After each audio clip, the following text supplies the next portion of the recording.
मला असं वाटतं की मराठा आरक्षणाच्या संदर्भात जे काही आत्ता मला बातम्या ऐकायला मिळाल्या त्यानुसार 25 तारखेला माननीय उच्च न्यायालय हे घटनापीठाकडे पाठवायचं की नाही या संदर्भातला आर्ग्युमेंट ऐकतील आणि घटनापीठाकडे पाठवायचं नाही असा जर निर्णय झाला तर 1 सप्टेंबरपासून त्याची सुनावणी केली जाईल। फक्त यातनं थोडी यातना देणारी गोष्ट एवढीच आहे की जोपर्यंत ही सुनावणी पूर्ण होत नाही, मला असं वाटतं की 15 सप्टेंबर वगैरे असं काहीतरी तारीख सांगितली आहे, तोपर्यंत कुठल्याही प्रकारच्या नियुक्त्या मराठा समाजाच्या करण्याला एक प्रकारची स्थगिती ही त्या ठिकाणी सुप्रीम कोर्टाने दिलेली आहे।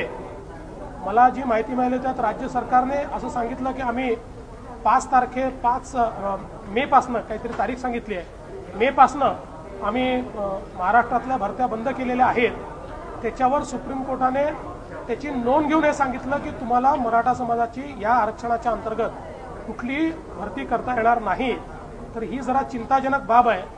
आम्हाला असं वाटतं की राज्य सरकारने आता 25 तारखेची जोरदार तयारी करून 25 तारखेला घटनापीठाकडे हा कसा संपूर्ण खटला जाईल याचा प्रयत्न केला पाहिजे आणि त्यासोबत 1 तारखेची देखील वेगळी तयारी केली पाहिजे।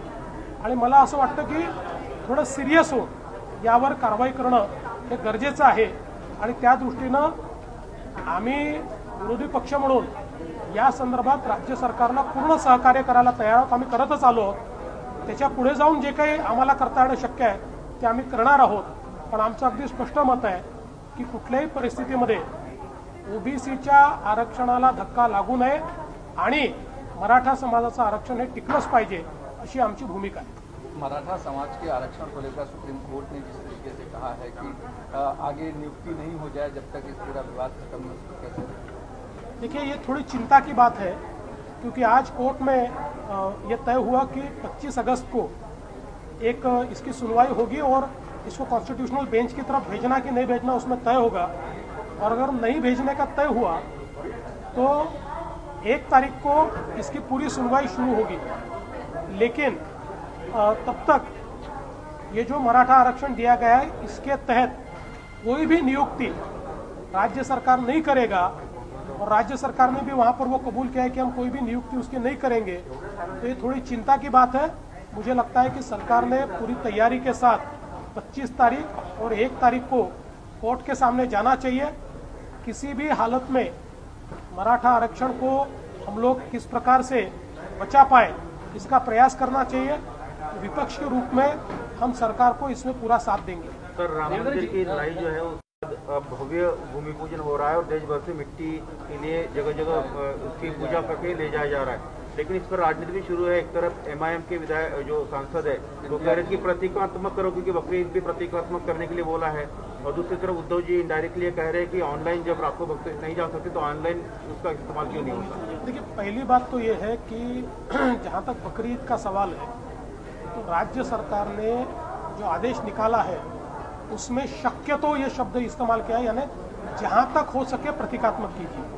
तो उसमें राज्य सरकार की कोई क्लैरिटी नहीं है, लेकिन मैं उसके ऊपर कोई टिप्पणी नहीं करूँगा। जहाँ तक राम मंदिर का सवाल है, राम मंदिर का ये जो भूमि पूजन हो रहा है सैकड़ों सालों की हिंदुओं की जो भावना थी, राम जन्मभूमि वहीं पर है जहाँ रामलला विराजमान है और वहीं पर जो मंदिर तोड़ा गया था भव्य मंदिर बनना चाहिए। और माननीय सर्वोच्च न्यायालय ने इस बारे में निर्णय देने के बाद अब वहां पर भूमि पूजन हो रहा है। मैं ऐसा मानता हूं कि दुनिया के करोड़ों हिंदू, और केवल हिंदू ही नहीं तो प्रभु श्री राम जी को मानने वाले, मर्यादा पुरुषोत्तम को मानने वाले जो करोड़ों लोग हैं, इन सभी के मन की भावना ये भूमि पूजन से एक प्रकार से पूर्ण होने वाली है। हम बहुत आनंदित हैं। हम सब लोग अपनी अपनी जगह पर कोरोना के संकट को देखते हुए फिजिकल डिस्टेंसिंग के साथ हमारा हर्ष, हमारा आनंद व्यक्त करेंगे। इतना ही मैं इसके बारे में कहना चाहूँगा। मुलाखत झाली त्यात त्यांनी भूमिका स्पष्ट केली की ते जाणार की नाही. असं आहे की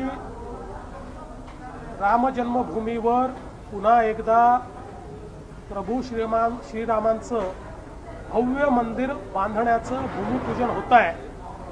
हे आमच्या सगळ्यांकरता आमच्या जीवनातला एक अत्यानंदाचा क्षण आहे. करोडो हिंदू आणि केवळ हिंदूच नाही तर प्रभू श्रीरामांना मानणारे कोट्यावधी लोक, या सगळ्यांना हा परमोच्च असा आनंदाचा क्षण आहे. आणि म्हणून आम्हाला असं वाटतं ज्याला जाता येत असेल त्यांनी जावं, ज्याला जाता येत नसेल त्यांनी जिथे आपला आनंद व्यक्त करायचा तिथे करावं. आज खरं म्हणजे आमच्यापैकी प्रत्येकाला असं वाटतं की आपल्याला जाता यावं, पण ते शक्य नाही आहे.